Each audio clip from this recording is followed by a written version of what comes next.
How to fix Snapchat account temporarily locked. So if your Snapchat account has been temporarily locked, first of all, since this is a temporary issue, normally waiting it out for 24 to 48 hours is going to solve this problem automatically. But if it has been longer than that, then there are a couple of steps that you can check. The first thing to do is, if you used to log in with Wi-Fi before, now around you can try logging in with the cellular data and see if that helps you solve the problem. If that doesn't, what you do is, if you're using the Snapchat app on Android, you can simply long press the Snapchat app icon over here. Then you can simply just tap on these three dots and go to this app info. This setting will be found on any Android device.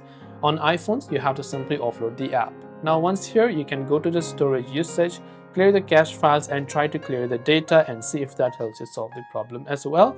Also check if Snapchat is updated to the latest version.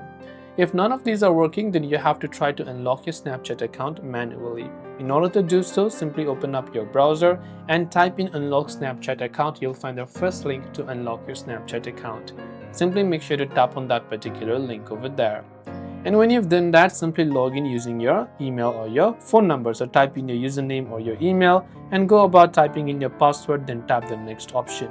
Then once you're here, it will show you if your account is locked. So it says locked account over here. And what you have to do is just tap on this unlock option from the very bottom in order to unlock your Snapchat account. This way you can fix Snapchat account if it has been temporarily locked. Hope this video helped you out. If you have got any further questions, do feel free to leave them down below. Thank you for watching till the very end of the tutorial and see you soon in the next video.